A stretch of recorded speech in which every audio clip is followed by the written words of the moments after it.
Preparations are already underway across the city for celebrations surrounding the nation's 250th birthday next year. Today, Dan Snyder got a look at some of the most historic pieces surrounding our nation's founding and how leaders say they hope it inspires.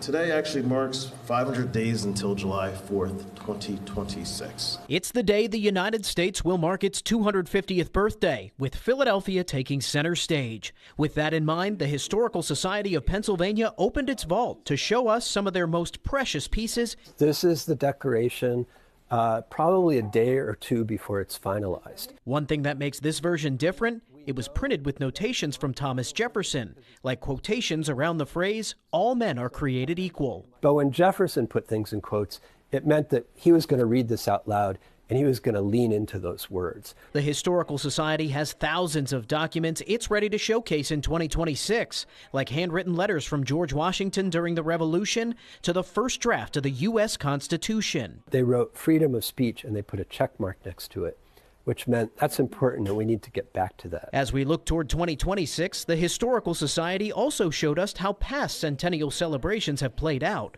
There's the centennial of 1876, which brought the U.S. its first World's Fair. When the centennial opened in May, all the way until it closed at the end of the year, 10 million people had come through Philadelphia. While the bicentennial 100 years later was clouded by protests from a combination of groups. People from all walks of life gathered in Philadelphia on July 4th, 40,000, and marched in protest of the bicentennial celebration. While these pieces give us a glimpse of the past, leaders at the Historical Society say they hope people will use them as guidance for how we move forward. Understanding the past, analyzing the past, helps us to think about where we're going and how we're going to get there. Dan Snyder, CBS News, Philadelphia.